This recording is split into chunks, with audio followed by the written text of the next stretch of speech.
I was recently asked for feedback. I had it. I knew exactly what I wanted to say, but I couldn't get myself to say it because I kept thinking about all the people involved, people I genuinely enjoyed working with. And part of me didn't want to hurt them.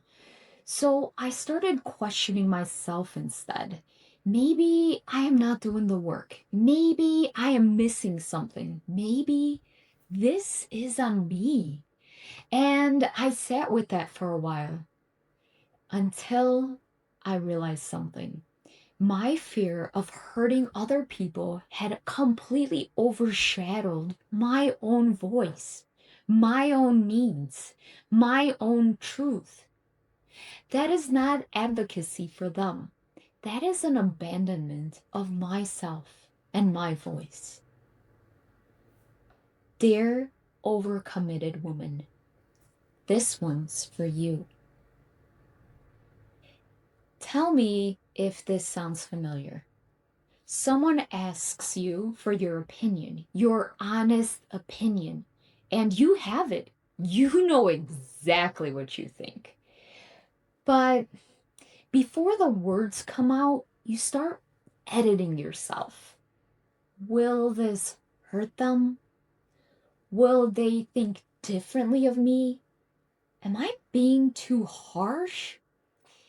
Maybe I should just say something positive and leave it at that. So you say nothing. Again, because that is what you do.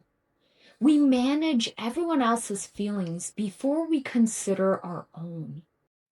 The longer you stay silent, the more it builds because it doesn't go away. You think it does. You convince yourself you are, oof, I'm over this.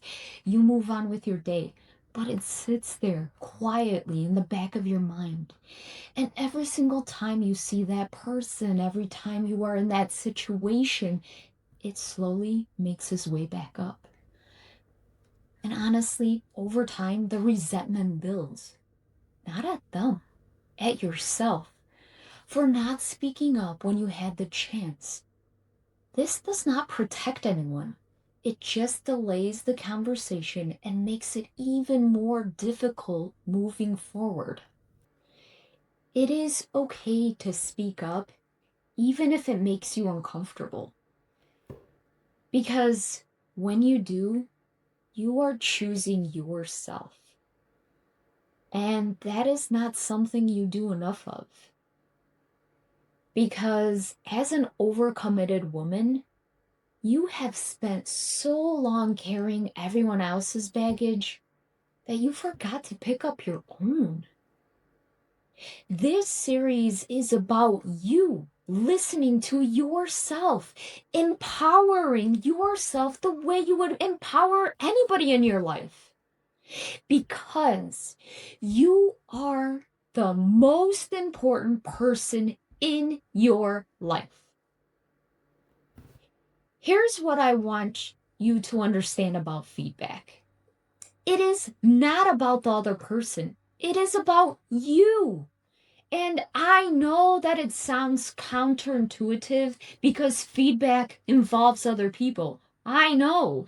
But when you are sitting with something that is not working, the most important conversation you need to have is with yourself first.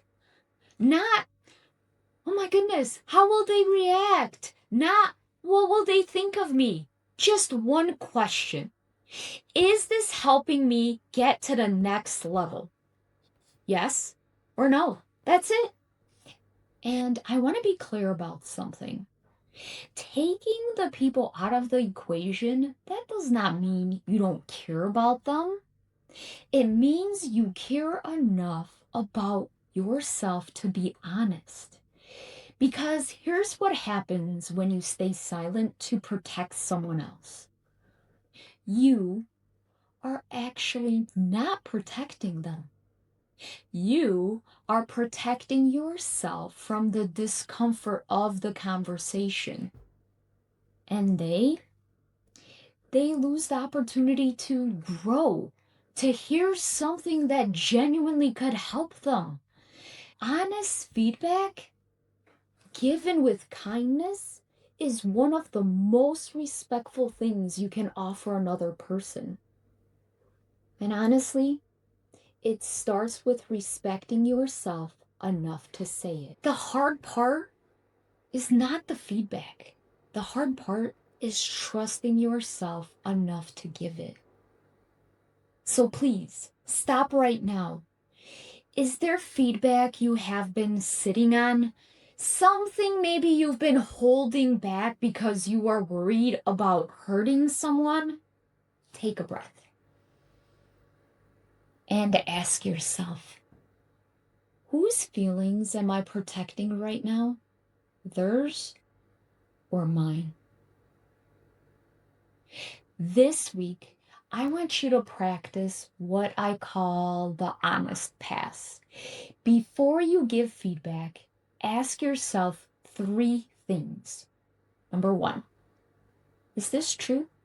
Not is it kind, not is it comfortable, but is it just true? 2, is this mine to say? Did someone ask for it, or does this directly impact you and your path? 3, can I say it without making it about the other person? Can I keep it about maybe my experience, my needs, my path? Let me give you an example of what this looks like in real life.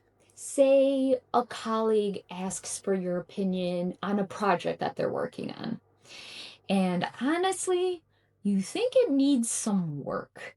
Your instinct is to say, oh my gosh, this looks great, and move on. But I would ask you to ask yourself these 3 questions. Is this true? No, stop right there. Now ask yourself, is this mine to say, well, yeah, they asked for the feedback. Can I keep it about my experience and not make it personal? Yes. You can say, based on what I think about the audience, I think this section could be stronger. That is honesty. That is kind. And that is all yours to say. That is the honest pass. Simple, quick, and definitely easier every single time you use it. If you answer to all these 3 yes, just say it. Keep it simple, keep it short, but keep it honest. You don't need to give a grand speech. You don't need some kind of a disclaimer. You do not need to apologize before you start. Just say the true thing. Be clear, be kind, and let it sit with them. Because women in your life deserve your honesty, and so do you. What is the one piece of feedback you have been holding back that you need to give this week? Drop it in the comments. You don't have to share all the details. You'll know what it means. Don't worry. Quick reminder, the Buy a Stranger book campaign is still open. Link in the description below. Go nominate her. And tomorrow, we are talking about the other side of this, receiving feedback, and why even when it is kind and fair, it can still feel like an attack. I will see you then. With love and 1 hour back, Kay. Bye.